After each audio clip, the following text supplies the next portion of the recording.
Hello friends, ये हमारी history की थर्ड वीडियो है और इससे पहले की वीडियो आपको डिस्क्रिप्शन मिल जाएगी, क्योंकि इससे पहले हमने जो भी हमने पढ़ा है हिस्ट्री को, जैसे हम 3 पार्ट्स में डिवाइड करते हैं। ठीक है, प्रागैतिहासिक काल, आद्यैतिहासिक काल और ऐतिहासिक काल। ठीक है, ये सब हम पढ़ चुके हैं, आप पुरानी वीडियो में जाकर देख सकते हैं। ठीक है ना। तो इसमें पढ़ा हमने स्टोन एज मतलब कि पाषाण काल, पूरा पाषाण काल, मध्य पाषाण काल, नवपाषाण काल, वो सब इसमें कवर किया। फिर जो सेकंड पार्ट है इसमें पढ़ा हमने सिंधु घाटी सभ्यता, इंडस वैली सिविलाइजेशन। अब आइए हम हिस्टोरिकल पे, ऐतिहासिक पे। ऐतिहासिक को हम 3 पार्ट्स में डिवाइड करते हैं। ठीक है, इन 3 पार्ट्स में क्या होता है? प्राचीन काल, मध्यकाल और आधुनिक काल। तो अब हम कहाँ पर आ गए? हम आ गए इस वाले पार्ट पे, एंशिएंट हिस्ट्री। ठीक है, देखो जो हमारा क्या मोटिव है, हमारा मोटिव होता है कि आपको मिनिमम टाइम में मैक्सिमम डाटा प्रोवाइड कराना। तो इससे आपका मैक्सिमम टाइम बचेगा अगर आप ठीक से देखेंगे। चलो हम स्टार्ट करते हैं। यहाँ पे पढ़ते हैं प्राचीन काल। प्राचीन काल, ठीक है, इससे पहले जो हमने पढ़ा था कि जो हमारा स्टार्टिंग प्रागैतिहासिक काल था कि उसमें ना तो कोई लिखित साक्ष्य मिले हैं और जो उसमें पढ़ा भी नहीं जा सकता, नहीं मिले तो पढ़ेंगे कहाँ से? ठीक है, उसके बाद हमें लिखित साक्ष्य मिले हैं लेकिन हम पढ़ नहीं सकते आद्य ऐतिहासिक काल में। तो उसमें हमने क्या पढ़ा है? Indus valley civilisation. ठीक है, इसके बाद अब ऐतिहासिक में क्या है? हमें लिखे हुए साक्ष्य मिले हैं, उनको हम पढ़ भी सकते हैं। तो उस टाइम से लेके अब तक का पीरियड टोटल यही है। अब तो हमारी हिस्ट्री टोटली है, सब कुछ सोशल मीडिया है, सब कुछ लिखा हुआ है। ठीक है ना। तो प्राचीन काल हमारा कहाँ से स्टार्ट होता है? इसमें पढ़ेंगे हम वैदिक।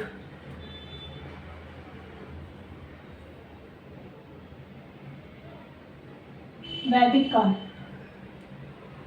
ठीक है, या फिर वैदिक काल का पीरियड है हमारा 1500 से 600 BC। ठीक है, 1500 से 600 BC तक इसका पीरियड है वैदिक काल का। अब वैदिक काल में जो इसके जो वैदिक काल के मेन पॉइंट से पहले हम वो पढ़ लेते हैं। इसके बाद में, क्योंकि इसमें वेदों की रचना हुई थी, इसी वजह से इसको बोलते हैं वैदिक काल। वेदों की रचना हुई थी। फिर पढ़ेंगे वैद के बारे में, वैद, पुराण, उपनिषद, इन सब के बारे में। अब देखो जो वैदिक लोग थे, वैदिक काल में जो वैदिक लोग थे उनको क्या बोलते? उनको बोलते थे हम आर्य। ठीक है, सबसे पहले इन लोगों को बोलते थे आर्य। आर्य, इनको आर्य बोलते थे। और ये क्या थे? संस्कृत के बहुत बड़े ज्ञानी थे। ठीक है, संस्कृत लैंग्वेज के बहुत बड़े ज्ञानी थे। तो जिन लोगों को संस्कृत नहीं आती उन्हें क्या बोलते थे? उन्हें बोलते थे अनार्य। अनार्य मतलब जो आर्य नहीं है तो कौन है? अनार्य, जिन्हें संस्कृत नहीं आती, संस्कृत के बेस्ड पर। ठीक है, अब संस्कृत लैंग्वेज के ऊपर ही ये खुद को क्या बोलते थे? श्रेष्ठ। ठीक है, बेस्ट, हमसे अच्छा कोई नहीं। ठीक है, अब आर्य लोग जो थे इनकी सभ्यता थी पितृसत्तात्मक।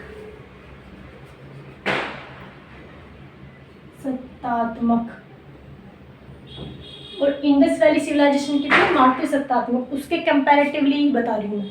ठीक है, वरना वो दोनों सेम होता तो फिर ज़्यादातर क्वेश्चन नहीं बनते, लेकिन ये क्या है? पितृसत्तात्मक। ठीक है, और इसमें क्या है? लैंग्वेज इनकी संस्कृत होगी, ये आर्य होगा। और ये हमारे यहाँ पे मध्य एशिया से आए थे। मध्य एशिया से, इंडिया में मध्य एशिया से आए थे। ये किसने कहा है? ये किसने कहा है? मैक्स मूलर ने। मैक्स मूलर ने, हिस्टोरियन है मैक्स मूलर। उन्होंने बताया कि आर्य इंडिया में आए थे मध्य एशिया से। और ये सभ्यता जो थी ये थी ग्रामीण सभ्यता। पितृसत्तात्मक थी और दूसरा क्या? ग्रामीण सभ्यता थी। ग्रामीण सभ्यता। ठीक है, क्योंकि इंडस वैली सिविलाइजेशन में जो सिंधु घाटी मतलब सिंधु घाटी सभ्यता जो है वो है शहरी सभ्यता, क्योंकि उस पर व्यापार होता था वहाँ पे, और यहाँ पे व्यापार नहीं होता था। ये ग्रामीण सभ्यता थी। तो इसमें मेन हमारी जो इकोनॉमिक बेस थी, हमारी जो अर्थव्यवस्था थी, अर्थव्यवस्था वो किस पर बेस्ड थी? कृषि और पशुपालन पर। कृषि और पशुपालन, इनसे क्वेश्चंस बनते हैं। ठीक है, क्योंकि इनमें कन्फ्यूज़न रहता है। कन्फ्यूज़न क्यों रहता है? क्योंकि हम सिंधु घाटी सभ्यता को पढ़ते हैं, उसके बाद जस्ट हम वैदिक सभ्यता को पढ़ते हैं। तो उसमें क्या है, उसमें अर्थव्यवस्था है कृषि और व्यापार। यहाँ पे भी कृषि है, लेकिन यहाँ पे क्या आ गया, पशुपालन आ गया। और यहाँ पे सबसे मोस्ट इम्पोर्टेंट चीज़ क्या है, यहाँ पे लोहे की खोज हो चुकी थी। ठीक है, लोहे की खोज। अब देखो, जब लोहे की खोज हो गई तो हम इंडस वैली सिविलाइजेशन में क्या था कि वो युद्ध से परिचित नहीं थे। क्योंकि देखो, आप इसको कोरिलेट कर सकते हैं, क्योंकि लोहे की खोज कहाँ हुई है, वैदिक में। तो युद्ध में क्या चाहिए, हमें तलवार चाहिए, ठीक है, हथियार चाहिए। हथियार किसके, लोहे के बने होते हैं। तो हथियार भी नहीं थे तो वहाँ पे युद्ध नहीं होता था। और यहाँ पे लोहे की खोज हो चुकी थी, तो इन लोगों ने क्या बनाया, इन्होंने बनाया था कुल्हाड़ी। कुल्हाड़ी, ठीक है। अब कुल्हाड़ी बिना लोहे की तो बनेगी नहीं, कुल्हाड़ी में लोहा होगा, लकड़ी होगी। तो कुल्हाड़ी क्या है, हमारा पहला हथियार है। मानव जाति का पहला हथियार क्या है, कुल्हाड़ी है। ये युद्ध से भी परिचित थे, क्योंकि उन्होंने फिर तलवार बनाई। अब युद्ध में एक होता था, देखो एक सेकेंड, इनका सबसे पवित्र जानवर क्या था, गाय। ठीक है, गाय को क्या बोलते थे, गविष्टि। गविष्टि, गाय को गविष्टि बोलते थे। गविष्टि का मतलब क्या है, गविष्टि का मतलब है गायों की खोज। गायों की खोज, ये सारे ही पॉइंट इंपॉर्टेंट हैं। सबसे पवित्र किसको मानते थे, गाय को मानते थे। गाय को क्या बोलते थे, गविष्टि बोलते थे। गविष्टि का अर्थ क्या होता है, गायों की खोज। ठीक है, अब इसके बाद हम क्या पढ़ेंगे, इसमें क्या आ गया, देखो इनका जो प्रिय पेय पदार्थ था, प्रिय पेय पदार्थ, उसका नाम था सोमरस। सोमरस, ठीक है। ये उस टाइम में, जैसे आज के टाइम पे होता है ना मिक्स जूस होता है, उसी तरह से मान लो सोमरस था। ये सारे हमारे जितने फ्रूट्स थे, फ्रूट्स का जूस मिक्स करके क्या बनता था, सोमरस। तो उस टाइम पे बहुत सब ये ज़्यादातर लोग पीते थे सोमरस को। ठीक है, और जो लड़की हमेशा मतलब पूरी में शादी नहीं करती, ठीक है, मतलब उम्र भर अविवाहित महिला, उसको बोलते थे अमाजू। अमाजू क्या हो गए, उम्र भर अविवाहित को बोलते थे अमाजू। ये जितने भी पॉइंट्स हैं इनको आप देखो। और एक बात है क्या, सबसे पवित्र नदी, पवित्र नदी किसको मानते थे, पवित्र नदी थी सरस्वती। सरस्वती, ठीक है। लोहा, लोहे की खोज हो गई थी, लोहा और तांबे की खोज पहले हो चुकी थी इंडस वैली में। ठीक है, लोहा और तांबा, इनको क्या बोलते थे, लोहे को बोलते थे वो लोहित अयस। लोहित अयस, ठीक है, और तांबे को श्याम अयस। श्याम अयस। अब ये जो सारी चीजें हैं, जो उनकी वैदिक काल की बहुत बेसिक सी चीजें कि इसको क्या बोलते थे, ये डायरेक्ट क्वेश्चन पूछ लेते हैं। इसके बाद हम आगे चलते हैं।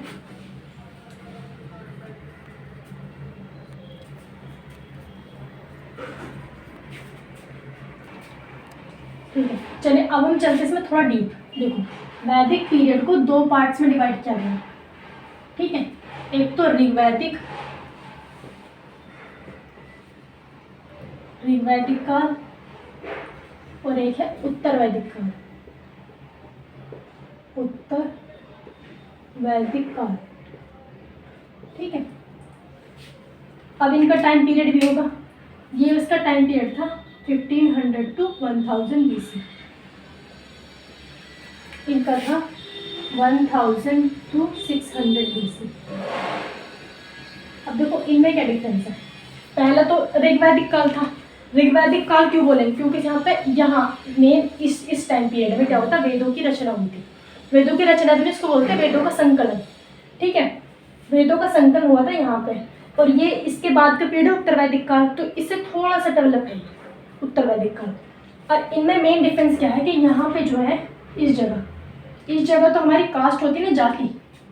जाति क्या थी, काम के हिसाब से। यहाँ पे है जाति काम के क्या बोलेंगे इसको, मतलब जिसका जो काम होगा उसको उसी जाति का माना जाएगा। हिसाब देते फ्यूचर। और इसमें क्या था, इसमें थी जाति वंश के आधार पर।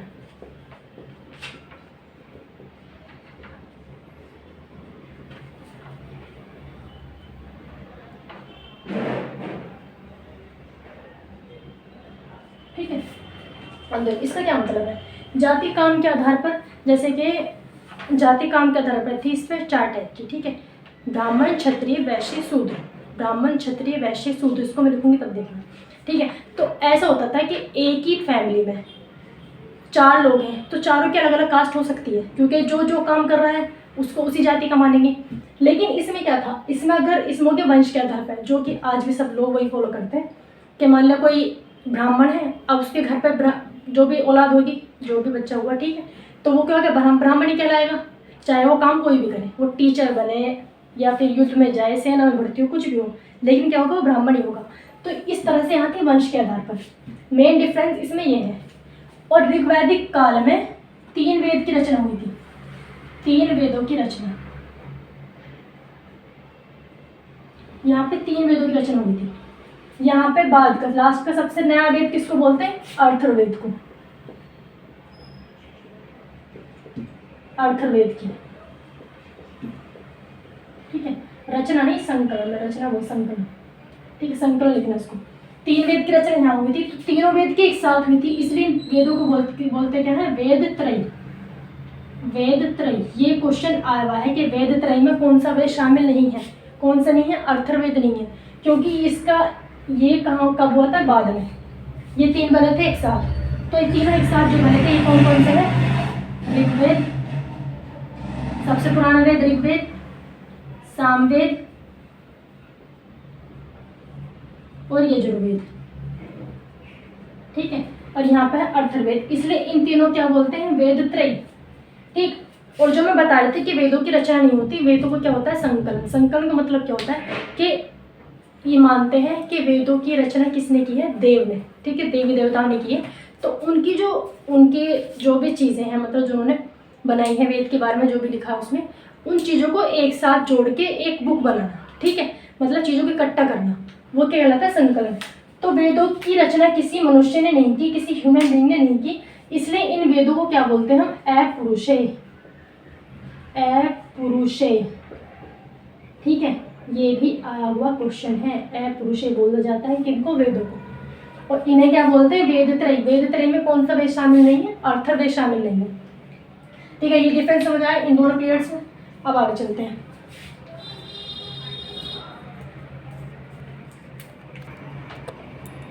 देखो, अब इसमें हम बता रहे थे जो समाज हमारा, सोसाइटी, समाज मतलब कि सोसाइटी,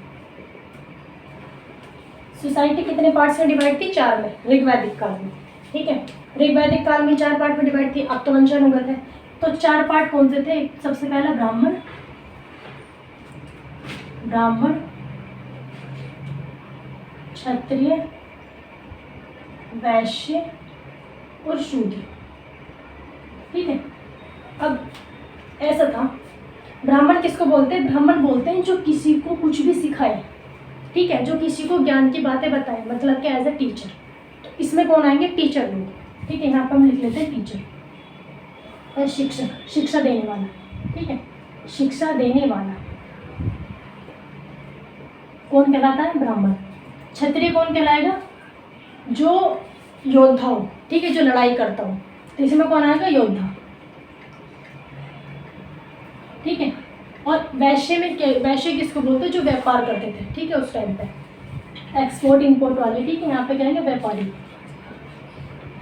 व्यापारी। शूद्र में, शूद्र किनको बोलते थे, जो दूसरों की सेवा करते थे।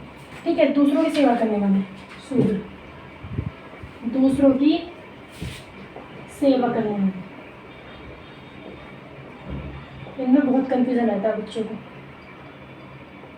ठीक है, अब ये जो है सारे, अब देखो मान लो एक फैमिली है, तो एक फैमिली में एक तो बन गया टीचर। ठीक है, उसी फैमिली में एक भर्ती हो गया सेना में, उसी फैमिली में एक कर रहा है व्यापार, तो एक ही फैमिली हमारी अलग अलग कास्ट होगी अकॉर्डिंग टू ऋग्वैदिक पीरियड, ठीक है। लेकिन अब क्या है, अब वो चीज़ क्या है, जेनेटिक होगी, वंशानुगत होगी। आप पंडित के घर में पैदा हो तो आप पंडित कहलाएंगे, ठीक है, आप चाहे कोई भी बिजनेस करो। तो ये था हमारा समाज उस टाइम पर। समाज कितने पार्ट में डिवाइड था? 4 में, ब्राह्मण, क्षत्रिय, वैश्य, शूद्र, ठीक है। अब आता है पंचायत। उस टाइम पे पंचायत 3 तरह की थी, 3 तरह की पंचायत होती थी, मतलब मीटिंग थी 3 तरह की, सभा, समिति और विदत। सभा, समिति, विदत, सभा, समिति और विदत, ठीक है। सभा में क्या था? सभा थी नॉर्मल लोगों के लिए, इसमें कोई भी जा सकता है। समिति थी कुछ जो स्पेशल लोग होते हैं, मान लो कोई राजा है, कोई बड़ा लोग है, मंत्री वगैरह जो भी है, ठीक है, स्पेशल लोगों के लिए समिति। और विदत ऐसी थी, ये थी सबसे बड़ी सभा, सबसे बड़ी मीटिंग विदत में फीमेल भी जा सकती थी, ठीक है। तो ये क्या होगी इसकी मीटिंग्स। पंचायत थी 3 तरह की, समाज 4 भागों में बटा था। अब आगे पढ़ेंगे हम इसमें नदियाँ। अब पढ़ते हैं हम ऋग्वैदिक नदियाँ पढ़ेंगे, फिर पढ़ेंगे हम यज्ञ। चलो पहले यज्ञ पढ़ते हैं, यज्ञ, ठीक है। ये यज्ञ के बारे में आप आगे एंशिएंट हिस्ट्री पढ़ेंगे जितनी भी, कई सारे उसमें आएगा, ठीक है।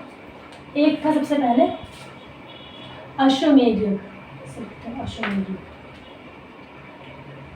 यज्ञ कितने तरह के होते थे? 3 तरह के। दूसरा है वाजपेय यज्ञ, ठीक है। तीसरा है राजश्रेय यज्ञ, ठीक है। तो यज्ञ कितने तरह के थे? 3 तरह के, अश्वमेध यज्ञ, वाजपेय यज्ञ, राजश्रेय यज्ञ, ठीक है। अब इनके बारे में जो चीज़ें आती हैं वो आती है कि किस टाइम पे कौन सा यज्ञ होता था। अश्वमेध यज्ञ क्या होता है? अश्वमेध यज्ञ होता है जो रामायण में राम जी ने कराया था, ठीक है। आपको ये सब पता ही होगा, लेकिन अब मैं समझाती हूँ क्या होता है। अश्वमेध यज्ञ किस लिए होता है? ये होता है कब्जा करने के लिए, कब्जा या फिर युद्ध करने के लिए, कब्जा या फिर युद्ध के लिए। इसमें कैसे होता है कि आप ऐसे करेंगे कि आपको जिस एरिया पे कब्जा करना है, ठीक है, आप एक घोड़े को प्रॉपर सजा के और उसको भेज देंगे उस एरिया में। पीछे रहेगी आपकी सेना बिल्कुल तैनात हमला करने के लिए। तो वो घोड़ा जहाँ तक जाएगा, अगर उस घोड़े को कोई पकड़ लेता है तो सेना है पीछे, अचानक से युद्ध हो जाएगा। और वो जहाँ पे वो घोड़ा जा रहा है वो तो प्रिपेयर नहीं है युद्ध के लिए। तो जितने एरिया में वो घोड़ा जाता है वो ज़मीन किसकी हो जाती है? उस राजा की जो इस यज्ञ को करा रहा है। और अगर घोड़े पकड़ लेते हैं तो फिर युद्ध होता है, ठीक है। तो ये क्या होता है? कब्जा या फिर युद्ध के लिए होता है अश्वमेध यज्ञ। वाजपेय यज्ञ होता है, शक्ति प्रदर्शन के लिए, शक्ति प्रदर्शन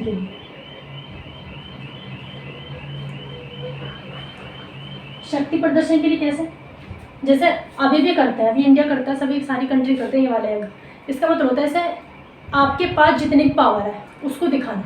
जैसे अब 26 जनवरी की परेड होती है तो हम इंडिया में क्या करते हैं कि सारी हमारे पास कितने तरह के वे हैं, मिसाइल्स जो भी है हमारे पास, कितने हथियार हैं, सबको दिखाते हैं, अपनी पूरी की पूरी पावर दिखाते हैं। तो वो क्या है? वाजपेय यज्ञ, ठीक है। राजश्रेय यज्ञ होता है शपथ या फिर राज्याभिषेक के लिए,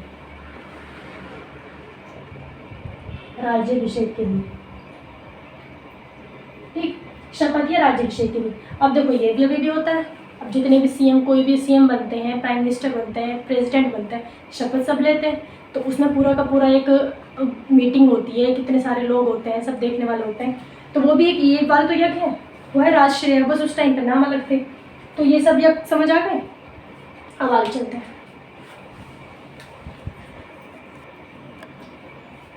अब पढ़ते हैं वैदिक काल में देवता, ठीक है। देवता किसकी सबसे ज़्यादा पूजा करते थे? तो वैदिक काल में सबसे ज़्यादा पूजा होती थी इंद्र देवता की, ठीक है। इंद्र देवता की सबसे ज़्यादा पूजा इंद्र देवता की। इसके बाद नेक्स्ट अग्नि देवता की, ठीक है। फिर और भी सब और देवताओं को मानते थे, जैसे वरुण हो गए, वरुण, मारुत, सोम, ठीक है। इंद्र देवता तो सबको पता है, किसके देवता होते हैं इंद्र देवता? बारिश के, ठीक है, वर्षा के। इंद्र देवता को पुरंदर भी कहते हैं, ठीक है। अग्नि देवता आग के,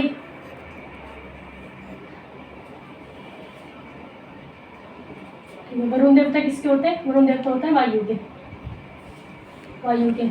मारुत देवता होते हैं तूफान के। सोम होते हैं जंगल के। और एक और है रुद्र। रुद्र देवता को तो सबको पता होगा।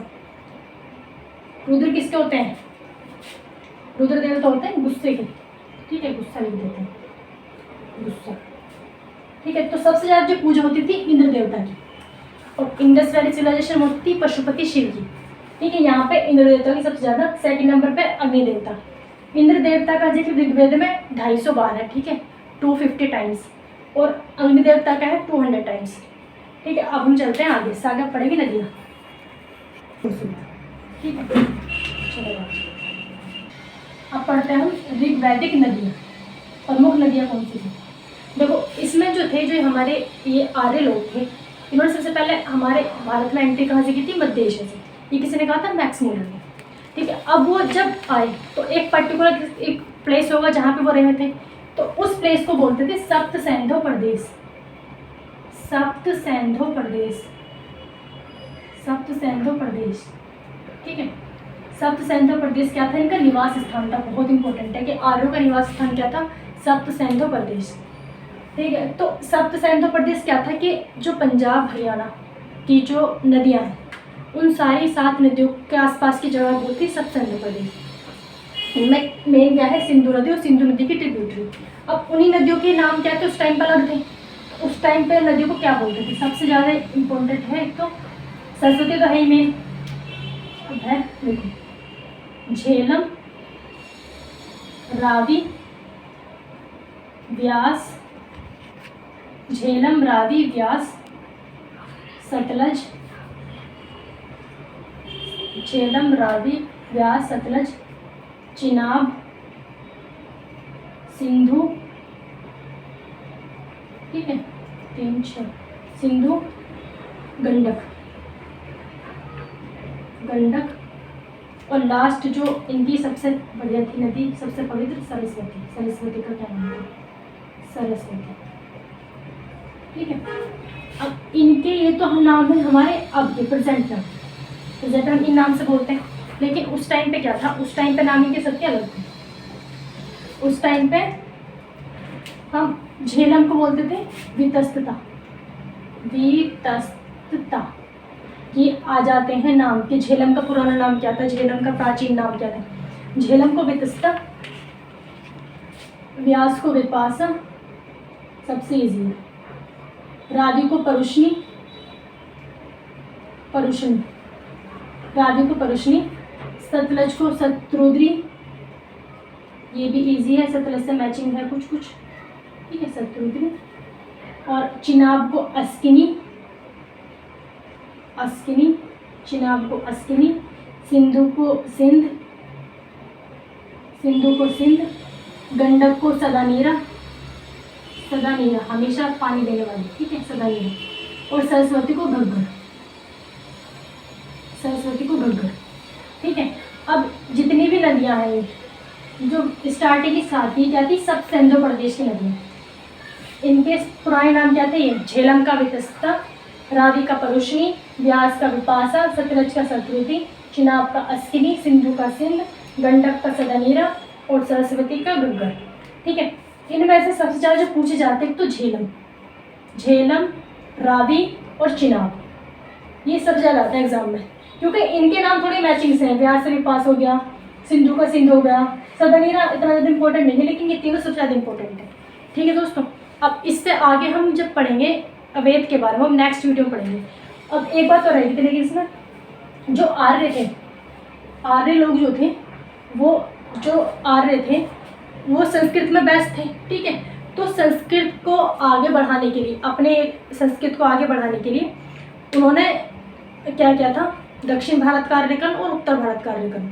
आर्यकरण का मतलब क्या होता है? संस्कृत लैंग्वेज को आगे बढ़ाना, लोगों को सिखाना, ठीक है। तो दक्षिण भारत का आर्यकरण किसने किया था? दक्षिण भारत का आर्यकरण, आर्यकरण। और फिर उत्तर भारत का आर्यकरण, उत्तर भारत का आर्यकरण। आर्यकरण का मतलब समझ गए ना, ठीक है। आर्यकरण का मीनिंग समझ गए ना। आर्यकरण का मतलब क्या होता है कि जो ये आर्य लोग थे वो अपनी संस्कृत लैंग्वेज को आगे बढ़ाना चाहते थे, तो आगे अपनी संस्कृत लैंग्वेज को आगे बढ़ाना, लैंग्वेज को सिखाना, ठीक है, था आर्यकरण। चलो इनके नाम मैं नहीं बता रही, इनके नाम आप कमेंट में बताओ, अगर जिसको पता वो बताओ, जिसको नहीं पता मैं नेक्स्ट वीडियो में बता दूँगी, ठीक है। और अगर वीडियो अच्छी लगे तो प्लीज़ चैनल को लाइक करें, सब्सक्राइब करें। और ये हमारी स्टार्टिंग है यूट्यूब पर, तो प्लीज़ हमें सपोर्ट करें। और इसमें अगर आपको कोई कमी लगे तो कमेंट करके जरूर बताएं, ठीक है। आगे हम पढ़ेंगे नेक्स्ट वीडियो में। अब इसमें बहुत कुछ रह गया है जो हम मेनली वेदों के बारे में पढ़ेंगे, ठीक है। थैंक यू दोस्तों।